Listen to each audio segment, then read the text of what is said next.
আসসালামু আলাইকুম এভরিওয়ান। আজকের এই ভিডিওটাতে আমি আপনাদের সাথে কভার করার চেষ্টা করব যে মাটির পাত্রে কিভাবে রান্না করা যায়, কিভাবে ক্লিন করে এবং আপনি কেনার পর প্রথমেই কিভাবে ব্যবহার করবেন। আমার এসব পাত্র ব্যবহার করতে খুবই ভালো লাগে এবং আমার অভিজ্ঞতা খুব কম হলেও ৬-৭ বছরের কম হবে না। আমি মোটামুটি রেগুলারই এইসব পাত্রে রান্নাবান্না করি, খাওয়া-দাওয়া করি। আমি জানি না কেন একটা বিশাল রকমের আমি তৃপ্তি পাই। খুব বেশি ব্যস্ততা না থাকলে আমার বাসায় নিয়মিত এই পাত্রগুলা ব্যবহার হয়। আমি যখন এগুলোতে রান্না করি এবং পরিবেশন করি, আমি ভীষণভাবে একটা মেন্টাল পিস ফিল করি। সেই অভিজ্ঞতা থেকে, এই দীর্ঘদিনের অভিজ্ঞতা থেকে আমি আপনাদের সাথে অনেক টিপস অ্যান্ড যেগুলো আসলে বই পড়ে বা আর্টিকেল পড়ে আপনি পাবেন না, সেটা আমি আপনাদের সাথে বাস্তব অভিজ্ঞতা থেকে শেয়ার করতে পারবো।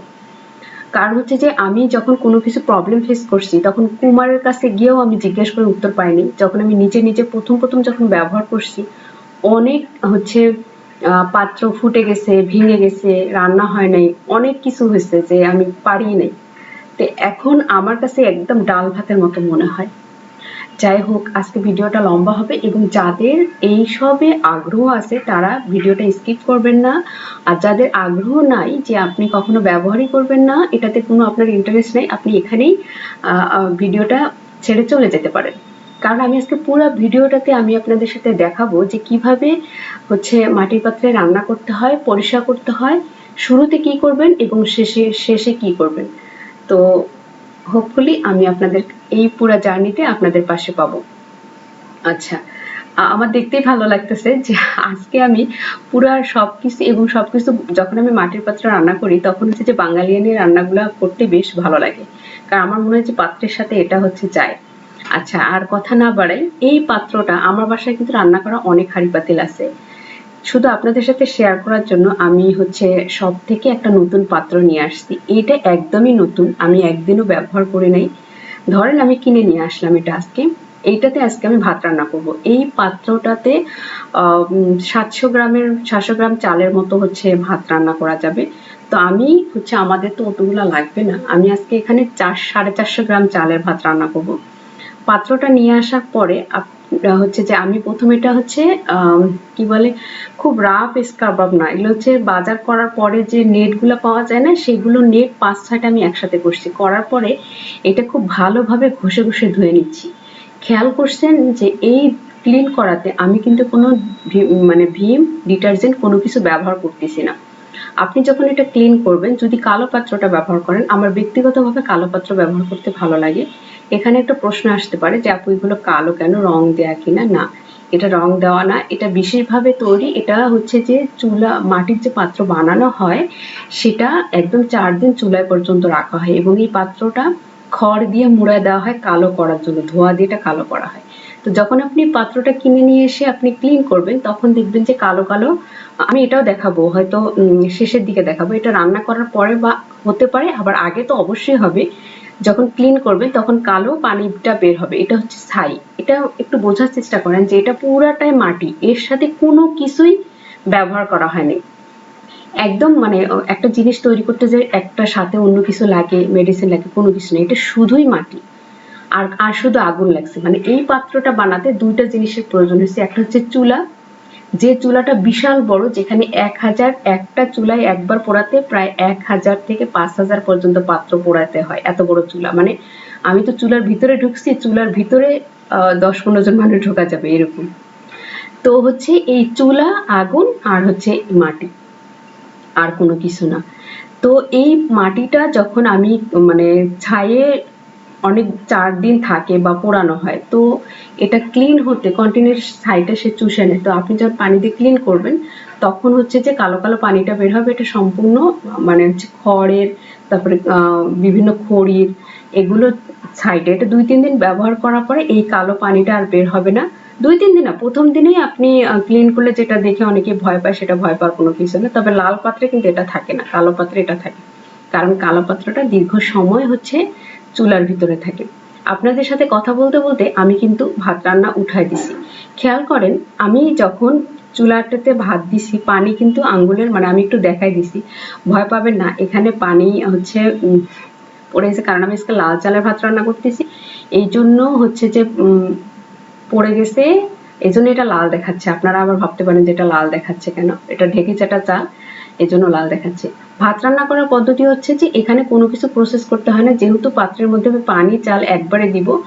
আর অনেকেই মাড় গালেন, আমি এটার কোনো যুক্তি খুঁজে পাই না, কারণ যেহেতু আপনি মাটির পাত্র ব্যবহার করতেছেন, দ্যাট মিনস এটা আপনি শরীরের পজিটিভ দিক চিন্তা করেই আপনি এই পাত্রটা ব্যবহার করতেছেন। তো ভাত রান্না করে যদি আপনি মাড়টা ফেলেই দেন, তাহলে এই পাত্রর তো দরকার নেই, তাই না? কারণ হচ্ছে আমরা জানি যে বসা ভাতই ভাতের ভিটামিনটা বেশি থাকে, আমরা মাড়টা ফেলবো না। আমি সবসময় বসা ভাত রান্না করি, সেটা মাটির পাত্রে করি আর অন্য পাত্রে করি। আমি হচ্ছে মাড় গালতে পারি না, এবং মাড় যে গালতে হয় এটা আমি ঢাকায় এসে শিখছি, আমাদের বাড়িতেও কখনো মাড় গালে না। যাই হোক, যখন আমি চুলাতে দিছি তখন হাই হিটে পানি চাল দিয়ে তারপরে চুলাটা ধরায় হাই হিটে দিছি, মানে আমার চুলায় অতটুকুই হাই হিট। যখন মানে পানিটা ফুটে একদম ভাত আর পানিটা সমান সমান হয়ে গেছে, তখন আমি চুলার জালটা একেবারে কমে দিছি, কারণ এখন ভাতটা হতে আর বেশি সময় লাগবে না। দেখেন পানি আর চাল কিন্তু একদম সমান সমান হয়ে গেছে, কারণ যখন একটু নিচে নিচে পানি পানি থাকবে তখনই কিন্তু আমি চালটা চুলাটা বন্ধ করে দিব। সেই পর্যায়টা আমি একটু দেখাই। আমি যদি আপনারা দেখতে বুঝতে পারবেন কিনা জানি না, ভাতের নিচে কিন্তু এখনই একটু একটু পানি পানি আছে, নরম নরম আছে। এটা এই অবস্থাতেই বন্ধ করে দিতে হবে। আমার ভাতটা ফুটে গেছে, সেদ্ধ হয়ে গেছে। আর হচ্ছে এটা বন্ধ কেন করে দিব, এই মাটিটা না পানি চুষে নেয়। এই এতটুকু পানি বা হচ্ছে কাদা কাদা থাকা সত্ত্বেও ভাতটা তো আমি সাথে সাথে খাবো না, একটু ঠান্ডা হওয়ার পরে বা আধা ঘন্টা 1 ঘন্টা পরে খাবো। তখন দেখবো যে ভাত একদম পানি সব শুকায়া ভাত নিচে লেগে গেছে। যখন আমি ক্লিন করা দেখাবো সেটাও আমি আপনাদের সাথে শেয়ার করব। এটা হচ্ছে মাটির আমি তাওয়া বলি। বেসিক্যালি তাওয়া নাম আমি দিলেও এটাতে রুটি পরোটা খুব কমই আমার ভাজা হয়, কারণ ওগুলো তো আমরা কমই খাই। তো এটাতে দেখা যায় অল্প একটু তরকারি ভাজি, আলু ভাজি, ছোট মাছ ভাজি এই পাত্রটাতে আমি করি। তো আপনারা মাটির পাত্রে কিভাবে ভাজা ভাজি করবেন সেটা দেখাই। মাটির পাত্রে যখন আপনি ভাজবেন, তেলে ভাজা জিনিস আর কি, সেক্ষেত্রে পাত্রটা অবশ্যই ক্লিন করে, ক্লিন তো আমি আপনাদেরকে দেখাইছি, সেভাবে ক্লিন করে পাত্রটা উল্টা রাখতে হবে, কমপ্লিটলি শুকানো না শুকানো পর্যন্ত। আপনাদের যদি সময়ের অভাব থাকে তাহলে খুব ভালোভাবে শুকনা ন্যাকড়া দিয়ে মুছে নিতে হবে। তারপরে আমি বলবো যে আপনারা উল্টা রেখে ভালোভাবে শুকায় নেবেন, কোনো রকম পানি থাকা যাবে না, মানে ভেজা থাকা যাবে না। আমি সেটা প্রথমেই দেখাইছি যে কিরকম শুকনা শুকনা আমি ওটা ধুয়ে উল্টা রাখছিলাম। শুকানোর পরে আপনি তেল দিবেন। এই ভাজাভাজি করার ক্ষেত্রে আপনাকে অবশ্যই চুলার জালটা হাই হিটে দেওয়া যাবে না, ইভেন মিডিয়ামে দেওয়া যাবে না। এর কারণ ব্যাখ্যা করি, যে মাটির পাত্রটা তো বেশ মোটা হয়, আর যখন সে পাত্রটা গরম হয়ে যায় তখন সেই এই গরমের তাপটা অনেকক্ষণ ধরে রাখে। তাহলে তেলও গরম হলো, পাত্রও গরম হলো, কিন্তু পাত্রে তেমন কোনো কিছু নেই, সেক্ষেত্রে ফুটে যাওয়ার সম্ভাবনা থাকে। আপনি যখন তেলে কোনো কিছু ভাজবেন তখন চুলার হিটটা একেবারে লোয়েতে দিবেন। আপনি দেখতে পারতেছেন আমি কিন্তু লো হিটে ভাজতেছি, কিন্তু অলরেডি তেল গরম হয়ে এখন আশেপাশে তেল পাচ্ছে না, কোনো কিছু সবজি পাচ্ছে না, মানে হচ্ছে তেল আপনি খালি মানে ফাঁকা কড়াই বা ফাঁকা তাওয়া বা ফাঁকা পাতিল যদি এভাবে আপনি তাপ দিতে থাকেন তাহলে সে ফুটে যাবে।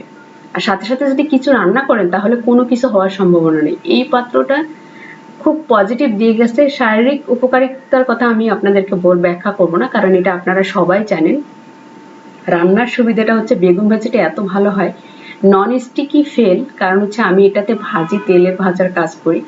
বেগুনে অন্যান্য কড়াইতে যেমন বেগুন ভাজলে তেল যতই দেয় বেগুন শুধু খেয়ে ফেলে, এটাতে আমি আপনাদেরকে এই যে আপনাদের সামনে যতটুকু তেল ব্যবহার করছি, বিশেষ করেন আমি আর কোনো তেল ব্যবহার করব না, আপনাদের সামনে আমি রান্না করতেছি এই তেলটুকু দিয়েই। আমি দেখবেন যে ওই বেগুন ভাজতেছি, মাছ ভাজতেছি, ইভেন আমি শেষে কিন্তু আরো একটা তরকারি রান্না করছি এই তেল দিয়ে, আমি সরিষার তেল রান্না করতেছি। আর হচ্ছে যখন আমি তেলে রান্না করছি, মানে তেলটা যখন মাঝখানে পড়ে গেছে, আমি কিন্তু হচ্ছে চামচ দিয়ে বা খুন্তি দিয়ে তেলটা একটু আশেপাশে একটু নড়াচড়া করে দিছি, মানে একটু হচ্ছে যে তেলটা একটু ছড়ায় ছিটা দেওয়ার কারণ হচ্ছে তেলটা শুধু হিট হচ্ছে মাঝখানে আর আশেপাশের তাওয়াটা কিছুই পাচ্ছে না, এক্ষেত্রেও ফুটে যাওয়ার সম্ভাবনা থাকে।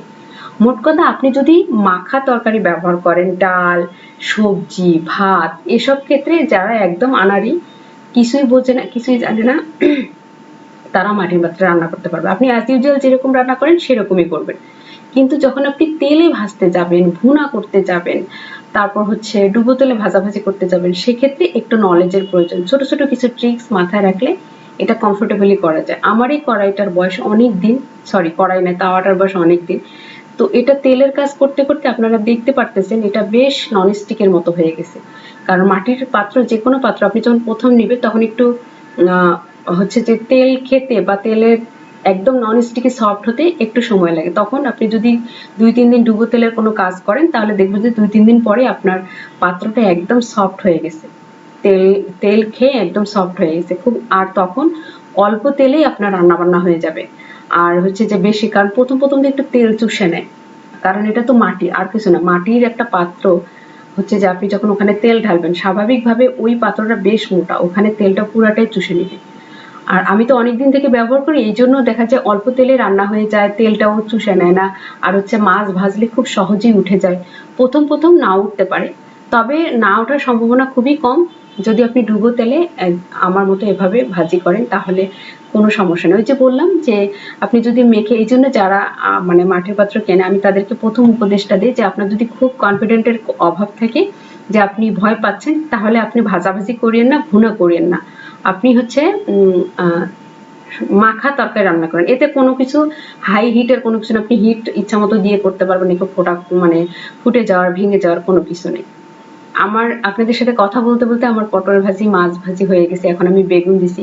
বেগুনে আপনারা দেখেন না যে বেগুন দিলে সাথে সাথে তেল খেয়ে ফেলে, কিন্তু এই বেগুনটা আমি এই জন্য আপনাদের সামনে এটা একটা দিয়ে ভাজতেছি যে ওর তো তেল চুষে নেওয়ার কথা কিন্তু নিচ্ছে না। কারণ কি, এই যে বললাম যে কড়াইটা পাতিলটা অলরেডি তেল ননস্টিকের মতো হয়ে গেছে, মানে এত সফট হয়ে গেছে তেলের কাজ করতে করতে, যতটুকু তেল দিছি ওই তেলটুকুই এখনো রয়ে গেছে। তো মাটির পাত্রে এইটা হচ্ছে আপনাদের মাথায় রাখতে হবে যে যখন আমি তেলের কাজ করব, ডুবো তেলের কাজ করব, তখন অবশ্যই আপনাদেরকে চুলার হিটটা হাই হিট করা যাবে না, তাহলে কিন্তু ফুট করে ফুটে গিয়ে একটা অ্যাক্সিডেন্ট ঘটে যেতে পারে। এরকম আমার অনেকবার হয়েছে একদম প্রথমের দিকে, এটা আমি একদম 6-7 বছর আগের কথা বলতেছি, যখন আমি প্রথম প্রথম ইউজ করতাম, যে তেল দিয়ে আমি নাড়াচাড়া করতাম, হুট করে তেলের গরম হতো কি, প্রবলেমটা হচ্ছে যে তেলের গরম আর হচ্ছে পাত্র একসাথে গরম হয়ে দুইটা পুরো হাই হিটের থেকে ডাবল হয়ে যেত, তখন ফুটে যেত। আমি এখন হচ্ছে এতক্ষণ তো বেগুন খুব অল্প আছে দিয়ে আমি ভাজছি, এখন আমার একটু জালটা বেশি দরকার, কারণ এটা অল্প আছে ভাজলে অনেক সময় লাগবে। তা আমি চুলার আগুনটা আপনাদেরকে একটু দেখানোর চেষ্টা করছি যে আসলে কতটুকু রাখলে হচ্ছে আমার রান্নাটা কমফোর্টেবলি হবে। আর চুলার হিটের সাথে এই যে এইটাই শুধু মাথায় রাখা, আর কোনো কোনো কিছু আপনাদের খেয়াল রাখতে হবে না।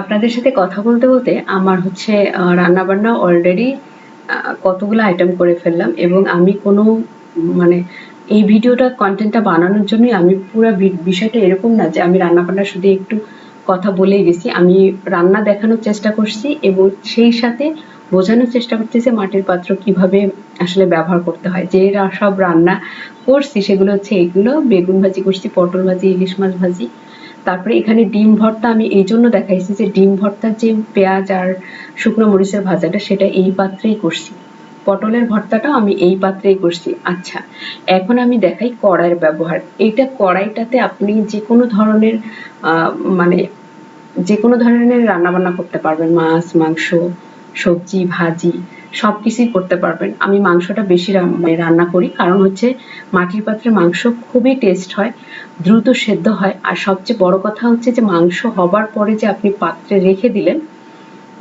আচ্ছা, দুই একজন আমাকে মানে শেয়ার করছে যে আপু মাটির পাত্রে গন্ধ হয়, এটা আমি আপনাদেরকে শেষে বলবো যে কি করবেন আর কি, এখন বললে ফ্লো নষ্ট হয়ে যাবে।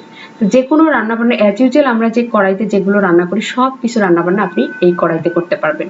মানে এই কড়াইতে বলতে যে কোনো কড়াই আপনি যেখান থেকে কেনেন, যেখান থেকে আপনার চুজ হয়, কালো কিনেন না লাল কিনেন, ইটস আপ টু ইউ, সবকিছু করতে পারবেন। তো আমি তেলে ভাজার ক্ষেত্রে তাওয়ার যে পদ্ধতিটা দেখাচ্ছি সেটা যদি আপনি কড়াইতেও তেলে ভাজার কাজ করেন তাহলে সেম প্রসেসে মেনটেন করতে হবে। আর মাখা তরকারি যে আমি এখানে প্রথমটা যেহেতু তেলে ভাজতে গিয়ে কি কি পয়েন্টগুলো মাথায় রাখতে হবে সেটা শেয়ার করছি, এই কড়াইতে আমি শেয়ার করি যে আসলে মেখে তরকারি রান্না করতে হলে কি কি আপনি করবেন।